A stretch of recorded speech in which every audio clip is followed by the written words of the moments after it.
Hello दोस्तों, कैसे हैं आप लोग। उम्मीद करते हैं एकदम बढ़िया होंगे, मस्त होंगे और स्वस्थ होंगे और आपकी बोर्ड एग्जाम की तैयारी भी बेहतरीन तरीके से चलती होगी। मैं टिंकू राठौर आप सभी का आपके अपने YouTube channel TR maths point में स्वागत करता हूं। आपको पता है हमारा एक यूट्यूब चैनल और भी है, पाई अध्ययन, जिसका लिंक आपको डिस्क्रिप्शन बॉक्स में मिल जाएगा।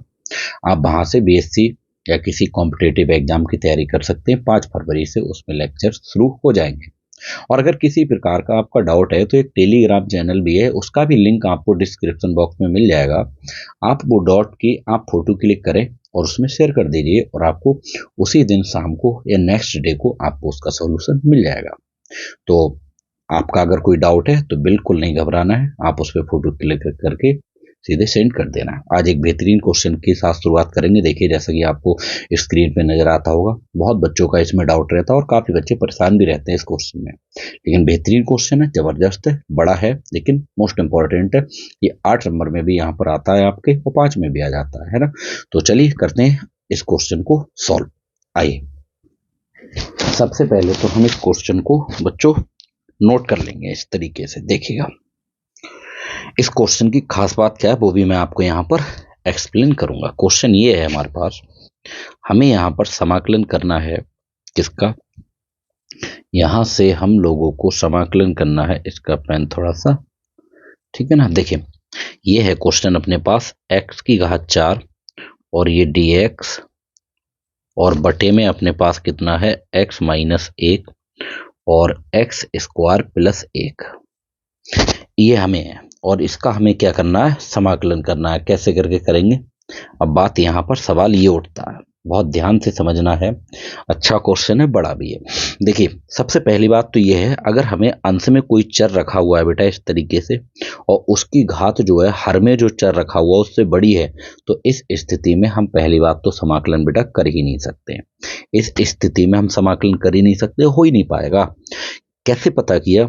जब हम इन दोनों ब्रैकेट्स की गुणा करेंगे तो यहाँ सबसे बड़ी घात x की 3 आएगी और ऊपर x की सबसे बड़ी घात कितनी है, 4 है। तो हम नहीं कर सकते। मतलब ऊपर अंश में जो चर रखा हुआ उसकी घात छोटी करनी पड़ेगी। कैसे करनी पड़ेगी? इसके दो तरीके हैं छोटी करने के। पहला तरीका हमारे पास ये है कि हम नीचे हर के जो भी ब्रैकेट्स हैं इन दोनों की गुणा करें और गुणा करने के बाद जो ऊपर चर रखा हुआ उसे भाग कर दें। फिर हम सूत्र लगा दें कि कोई भी भिन्न बराबर सूत्र होता है भागफल प्लस शेषफल बटे हर, उससे हो जाएगा। लेकिन इससे बहुत बड़ा हो जाएगा, तो सबसे अच्छा तरीका है आप नीचे वाला ये जो गुणनखंड दिख रहे हैं इनमें से कोई भी एक गुणनखंड बना लो। और बनाना आसान, जब भी समघात दिखे यहाँ चर की तो हमेशा एक जोड़ा करो, एक घटाया करो। तो हम यहाँ पर क्या कर रहे हैं, x की घात 4 है, इसमें से एक तो हम अपनी तरफ से घटा दे रहे हैं और बेटा एक जोड़ दे रहे हैं। आप कहेंगे सर बात एकदम बिल्कुल सही है, ठीक है। नीचे अपने पास कितना है, x माइनस 1 और कितना है, एक्स स्क्वायर प्लस 1 चल रहा है। इसे जब हम सॉल्व करेंगे ना तो ऊपर देखिए, इसे हम लिख सकते हैं एक्स स्क्वायर का होल स्क्वायर और माइनस 1 का होल स्क्वायर। ये ब्रैकेट क्लोज कर लो और प्लस का 1 तो चल रहा है हमारे पास और नीचे हमारे पास कितना है, एक्स माइनस 1 और एक्स स्क्वायर प्लस 1। मैं यहाँ पर क्या कर रहा हूँ, इसमें ए स्क्वायर माइनस बी स्क्वायर का सूत्र लगा दे रहा हूँ, साथ साथ में हम पदों को अलग भी कर ले रहे हैं। ध्यान दीजिएगा, क्या करेंगे, जब लगाएंगे तो एक बार एक्स स्क्वायर में एक जोड़ दीजिए और एक बार एक्स स्क्वायर में से एक घटा दीजिए और पदों को अलग अलग करते हैं। तो आप इतने अच्छे से जानते हैं हर रहता है समान, तो ये एक्स स्क्वायर प्लस 1 ये तो रहेगा ही रहेगा और प्लस ये है हमारे पास 1 बटे कितना आ जाएगा, तो आप कहेंगे सर x माइनस 1 और ये एक्स स्क्वायर प्लस 1 ये तो चल ही चल रहा है, ठीक है। यहाँ तक अगर किसी को कोई दिक्कत परेशानी हो तो कमेंट कर सकता है, मैं आपको नेक्स्ट क्लास में या नेक्स्ट क्वेश्चन जब कराऊंगा तो वहां पर डाउट क्लियर करा दूंगा। अब क्या करेंगे, यहाँ पर देखिए, यहाँ से मैं क्या करूंगा, इस पे थोड़ा सा फोकस करिएगा। देखिए, एक्स स्क्वायर प्लस 1 से एक्स स्क्वायर प्लस 1 तो हमारे पास कट जाएगा, तो बचेगा क्या, यहाँ पर फिर से हमारे पास फॉर्मूला बन सकता है। जैसे ऊपर एक्स स्क्वायर माइनस 1 है तो इसे हम क्या लिख सकते हैं, एक्स का होल स्क्वायर और माइनस 1 का होल स्क्वायर और बटे में अपने पास कितना है, एक्स माइनस 1, ठीक है, ये ब्रैकेट के अंदर। और प्लस में यहाँ पर अपने पास क्या चल रहा है, 1 बटे एक्स माइनस 1 और एक्स स्क्वायर प्लस का 1 चल रहा है, ब्रैकेट क्लोज इनटू dx। ठीक है, तो ये स्टेप यहाँ पर आ गई। चलिए मैं पेन का थोड़ा सा कलर चेंज कर लेता हूँ। अगर मैं यहाँ से और सॉल्व करूँ तो यहाँ ध्यान दीजिएगा, ये फिर से बन गया ए स्क्वायर माइनस बी स्क्वायर का सूत्र। एक बार x में 1 जोड़ दोगे, एक बार x में से 1 घटा दोगे, और नीचे हमारे पास कितना है x माइनस 1, ये तो चल ही रहा है, और प्लस ये भी स्टेप एज इट इज हमारे पास चल ही रही है, x माइनस 1 और एक्स स्क्वायर प्लस का 1, ब्रैकेट क्लोज इनटू dx। अगर मैं और यहाँ से देखूं तो यहाँ मेरी बात ध्यान से बनना, x माइनस 1 से x माइनस 1 कट जाएगा, मुझे लगता है ये थोड़ा सा डार्क होना चाहिए, इससे ये गुणनखंड कट जाएगा, तो आप कहेंगे एकदम बिल्कुल बात सही है। मैं यहाँ पर इनके समाकलन के चिन्ह अलग अलग कर दे रहा हूँ, इसका बेटा अलग समाकलन कर देना है, इसका चिन्ह देखिए। तो यहाँ अपने पास है x प्लस 1 बचेगा और ये dx, और प्लस इसका अलग कर देते हैं 1/, x माइनस 1 और ये एक्स स्क्वायर प्लस 1 और ये dx। ठीक है, आप कहेंगे सर एकदम बात सही है। अब मेरी बात ध्यान से समझिए, देखिए इसका तो हम समाकलन डायरेक्ट जानते हैं, लेकिन इस वाली स्टेप का हम डायरेक्ट समाकलन नहीं जानते, मतलब इसका किससे होगा, तो आप कहेंगे सर आंशिक भिन्न से होगा। किससे होगा, ये आंशिक भिन्न से होगा। तो मैं क्या करता हूं, यहां से ध्यान दीजिए, जो शुरू में मेरे पास समाकलन था, मैं इस समाकलन को अगर अपनी तरफ से बेटा आई मान के चल जाऊंगा तो ज्यादा सही रहेगा।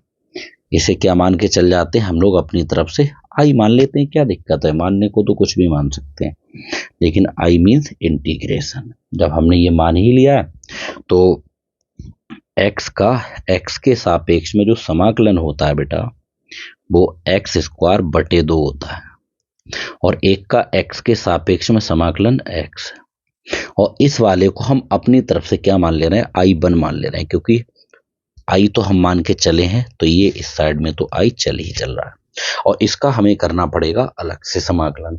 आप कहेंगे सर वो कैसे, देखिए अलग से कर सकते हो, जो बच्चा आई नहीं मानना चाह रहा है तो उसे छोड़िए, मैं उसका भी इलाज है। यहाँ पर हम लोग इसको ऐसे ही लिखा रहने दे रहे हैं, ठीक है, इसको ऐसे ही लिखे रहने दीजिए, 1/x माइनस 1 और एक्स स्क्वायर प्लस 1 और dx। तो इस वाली स्टेप में अब हम लगाने वाले हैं आंशिक भिन्न। क्या लगाने वाले हैं, आंशिक भिन्न। तो यहाँ पर लिखेंगे आंशिक भिन्न से, क्या लिखेंगे यहाँ पर, आंशिक भिन्न से, आंशिक भिन्न से। जब यहाँ पर हम लोग आंशिक भिन्न लगा देंगे तो समझिएगा मेरी बात को, यहाँ पर आंशिक भिन्न ये कहती है, जैसे 1/, हमारे पास x माइनस 1 है और यहाँ पर एक्स स्क्वायर प्लस 1 है, तो ये तो है रैखिक। रैखिक कैसे पहचाना, इसमें अंदर देखा मैंने x की घात 1 है और होल घात भी 1 है, जब अंदर x की घात भी 1 हो होल घात भी 1 हो, मतलब वो रैखिक है। और रैखिक वालों को ऐसे लिखते हैं a/, पहला गुणनखंड, प्लस इसमें देखा मैंने चर की घात 2 है अंदर, और 2 का मतलब ये द्विघात बहुपद है, द्विघात वाले को ऐसे a आ चुका है, तो अगली बार में आ जाएगा bx प्लस का c, और बटे में दूसरा गुणनखंड एक्स स्क्वायर प्लस का 1। इसको हम समीकरण 1 मान लेते हैं, इसे क्या मान लेते हैं, समीकरण 1। फिर हम क्या करते हैं, इसका एलसीएम ले लेते हैं। इस साइड में ये हमारे पास 1/x माइनस 1 और एक्स स्क्वायर प्लस 1 तो है ही है, इनका एलसीएम लेंगे तो बेटा एलसीएम आ जाएगा हमारे पास x माइनस 1 और ये एक्स स्क्वायर प्लस 1, तिरछी गुणा करेंगे तो ये a और ये एक्स स्क्वायर प्लस 1, प्लस तिरछी गुणा करेंगे तो ये bx और प्लस का c और ब्रैकेट में x माइनस 1। ठीक है, यहां से देखिए जो वैल्यू कट रही है उसे हम काट देंगे, नीचे वाले हर से नीचे वाला हर कट जाएगा। जब हर से हर कट जाएगा तो ये हमारे पास इस साइड में तो 1 बच जाएगा और बराबर में a और ब्रैकेट में एक्स स्क्वायर प्लस 1 और प्लस का bx प्लस c और दूसरी ब्रैकेट में x माइनस 1, इसे हम समीकरण 2 नाम दे देंगे। ठीक है, अब यहाँ थोड़ा ध्यान देना ये है कि यहाँ से जितने भी मान डायरेक्ट निकल सकते हैं वो मान तो हम डायरेक्ट निकाल लेंगे। ठीक है, डायरेक्ट ये रैखिक वाले गुणनखंड जितने होते हैं उनसे डायरेक्ट मान निकल आता है। रैखिक वो होते हैं जिनमें एक घात होती है, तो इसमें एक घात है, एक मान डायरेक्ट आ जाएगा। यहाँ लिखेंगे यदि जो रैखिक वाला है उस गुणनखंड को उठाकर 0 के बराबर रख देते हैं और x का मान निकाल लेते हैं। तो x बराबर -1 है, इधर आके +1। ये x का मान उठा के हम समीकरण बेटा 2 में रखते हैं। कहाँ रखते हैं? समीकरण 2 में। तो यहाँ लिखेंगे चूंकि x बराबर 1 समीकरण 2 में रखने पर, जब बेटा 2 में रख देंगे ना तो समझने का प्रयास करिएगा थोड़ा। यहाँ पर तो इस साइड में तो 1 ही है, जब मैं यहाँ 1 उठा के यहाँ रखूंगा बेटा x की जगह यहाँ पर, तो ये मेरे पास a ब्रैकेट में x² x की जगह 1 का स्क्वायर +1। लेकिन ये 1 उठा के जब हम यहाँ पर रखेंगे, यहाँ पर समझ रहे हैं, तो 1 में से 1 जाएगा 0, और जब हम 0 की गुणा इस ब्रैकेट से करेंगे तो ये भी क्या हो जाएगी? 0। तो 1 बराबर a, और ये 1 का वर्ग 1 यानी 1 का वर्ग 1 और 1 कितना हो जाएगा? तो आप कहेंगे सर 2 हो जाएगा, और गुणा वाले दूसरी तरफ जाते हैं बटे में, तो 1/2 बराबर a।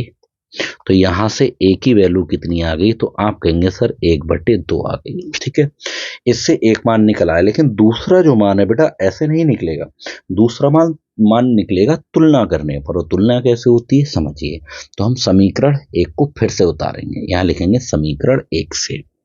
क्या लिखेंगे बेटा? समीकरण 1 से। समीकरण 1 से, और समीकरण 1 है क्या हमारे पास?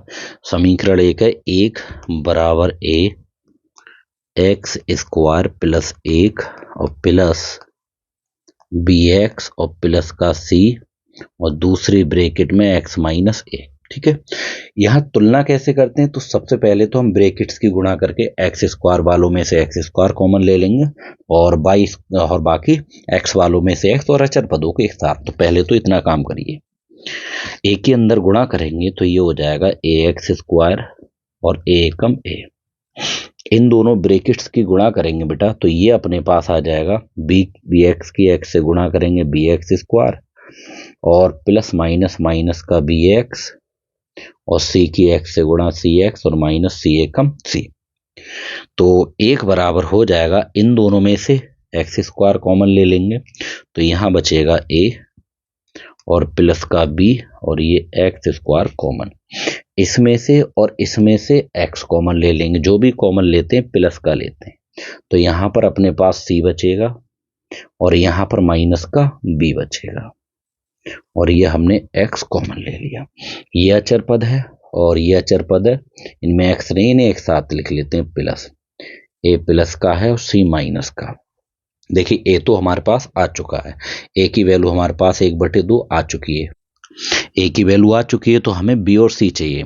b और c निकालने के लिए आप एक काम करिए, देखिए चाहे x² के गुणांक की और x के गुणांक की तुलना कर दीजिए, चाहे आप अचर पद की और किसी की, किसी भी कर सकते हैं, किसी की भी, दोनों से आंसर आ जाएगा। ठीक है, तो यहाँ क्या लिखेंगे?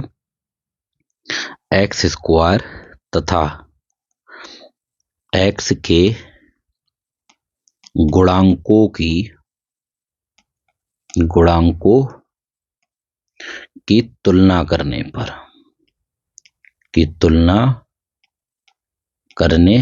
जब तुलना करेंगे ना, समझिएगा मेरी बात को ध्यान से। यहाँ पर x² का गुणांक a + b है, तो इधर तो हमारे पास क्या हो जाएगा? a + b।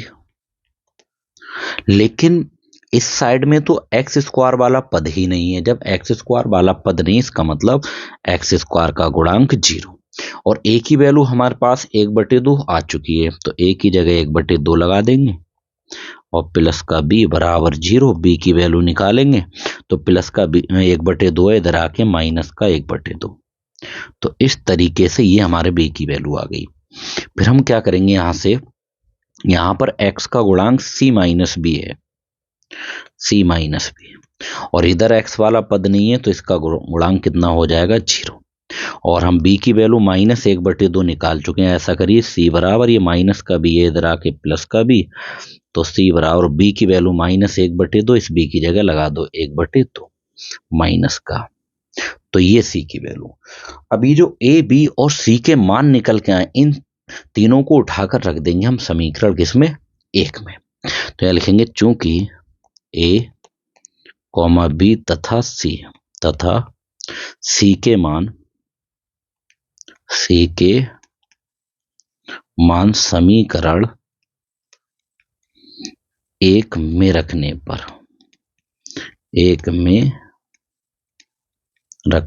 पर और समीकरण एक अपने पास है क्या, उसे भी थोड़ा समझेंगे। समीकरण एक अपने पास ये है, देखिएगा, ये 1/x-1 और इंटू x² + 1। तो समीकरण एक अपने पास है 1/x-1 और x² + 1, ये है, और बराबर में ए, और ए की वैल्यू हम निकाल चुके हैं 1/2। ब्रैकेट में लगाओ भिन्न को, और बटे में x-1 प्लस बी, एक्स और बी की वैल्यू -1/2 है, x और प्लस सी, और सी की वैल्यू -1/2, और बटे में कितना, x² + 1, ये है। ठीक है ना। तो इस तरीके से हम लोगों ने चेक कर लेते हैं, x² + 1 ही है बटे में, x² + 1 ही है बटे में, ये तो निकला है। अब हम शुरू में जो हमसे i की वैल्यू, i बराबर जो दे रखी, ये जो मान निकल के आया था वो किसका आया था, i का ही तो निकल के आया है।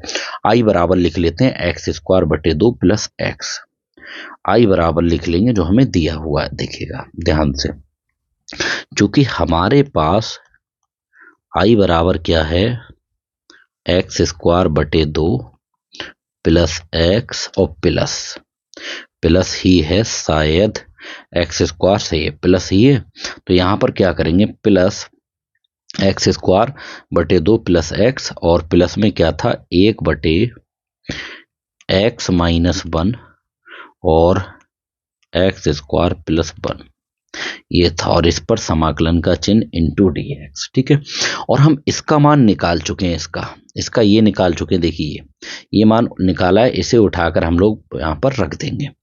रखिए बराबर, तो ये तो अपने पास x² और बटे 2 तो चल रहा है, और प्लस का x, इसकी जगह लगा देंगे समाकलन चिन्ह ब्रैकेट में, 1/2, और बटे में ज्यादा सॉल्व नहीं करते हैं वहां पर, x-1 प्लस -1/2 x और प्लस -1/2 और बटे में x² + 1 bracket close into dx। ठीक है, समाकलन के चिन्ह भी इनके अलग अलग कर दो, तो ये x² / 2 और प्लस का x, और प्लस, लेकिन उससे पहले इन पदों को भी अलग अलग कर दो इन्हें, तो 1/2 और बटे में x-1, इसका मतलब होता है -1/2 x और बटे में x² + 1। जब हम पदों को अलग अलग करते हैं तो हर समान रहता है, -1/2 और इसके बटे में भी x² + 1 ब्रैकेट क्लोज और इंटू dx। ठीक है, और सॉल्व करेंगे इसे, तो ये हमारे पास कुछ इस तरीके से आ जाएगा, x² / 2 प्लस x, 1/2 कांस्टेंट है, ये बाहर आ जाएगा, और साथ में इनका समाकलन का चिन्ह भी अलग कर ले रहे हैं, 1/x-1 और ये dx, यहां से माइनस और प्लस क्या हो जाएगा, माइनस, और 1/2 कांस्टेंट है, ये बाहर आ जाएगा, तो यहां बचेगा x/x² + 1 इंटू dx, और ये माइनस और प्लस क्या हो जाएगा, माइनस, और 1/2 कांस्टेंट है, इसे बाहर, ऊपर बचेगा 1 और नीचे x² + 1 इंटू dx। बहुत अच्छा क्वेश्चन है, 8 नंबर का आता है, और आता ही आता है, पूछा बहुत जाता है। ठीक है, चलिए अब देखिए नेक्स्ट स्टेप क्या आने वाली है। देखो इसको थोड़ा ध्यान देना, अगर मैं इसमें x² + 1 को t मान लूंगा तो इसका अवकलन यहाँ पर मौजूद है, तो इसी के नीचे मान लीजिए यहाँ पर कि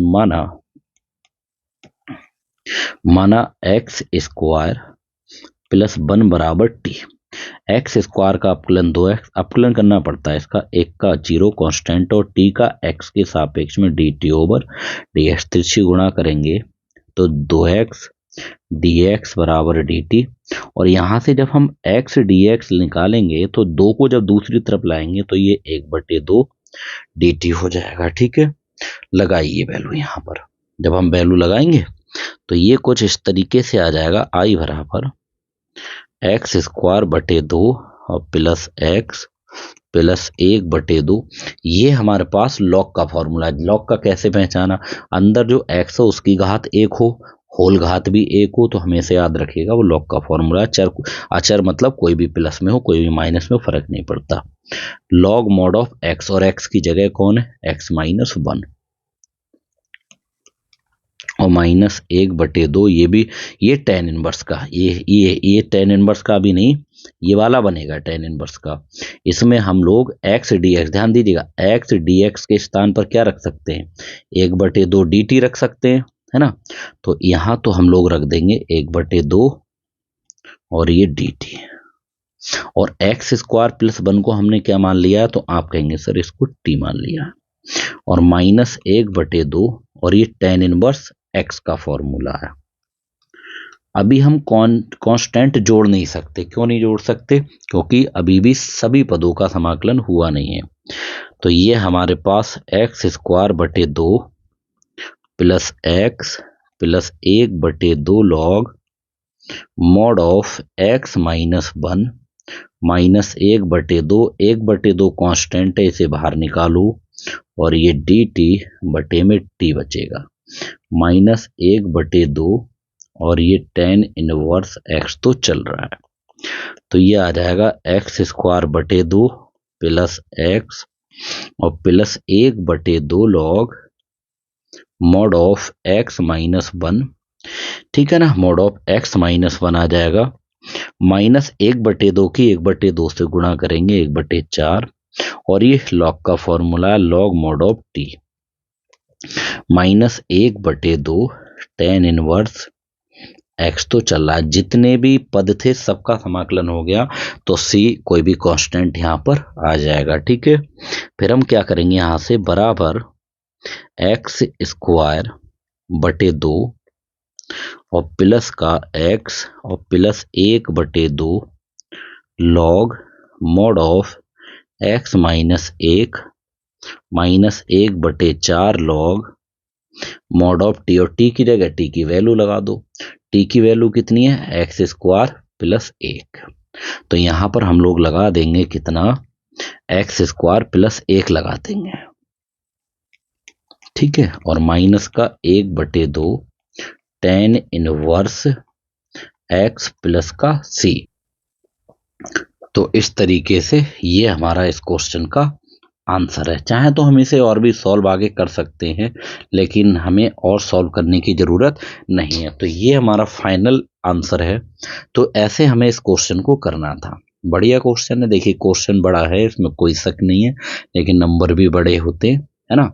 देखिए आपको अच्छे से पता ही है कि बड़े क्वेश्चन से हमें घबराना नहीं है, हमें मेन रहता है कॉन्सेप्ट। अगर कॉन्सेप्ट अच्छे से आता है तो हम लोग काम कर सकते हैं, है ना। तो बहुत ही अच्छा क्वेश्चन है, आप लोग इसे बेहतरीन तरीके से तैयार करिएगा। हो सकता है कि ये आपको 2024 में मिल जाए। ये 2024 का बेटा क्या रहेगा, अपना टारगेट रहेगा, है ना। तो चलिए मिलते हैं नेक्स्ट क्वेश्चन में। आज के लिए इतना ही। थैंक यू, जय हिंद।